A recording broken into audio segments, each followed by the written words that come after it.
এটাতে কি কি মশলা পড়ছে এই কুল মাখাটায়? নুন দিয়েছি, কাঁচা লঙ্কা দিয়েছি, শুকনো লঙ্কা, চিনি। আচ্ছা বেশ, এবার বাটো তাহলে।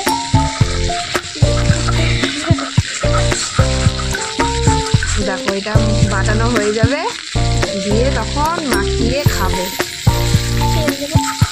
তেলও দিবা? লাগবে খেতে, তাই না?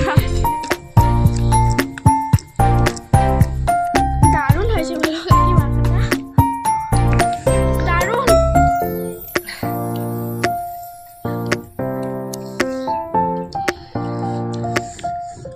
বাবরে ঝাল।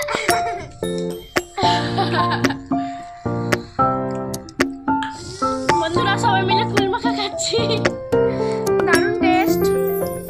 এসো, যারা যারা খাবা তারা তারা চলে এসো, অনেকটা আছে।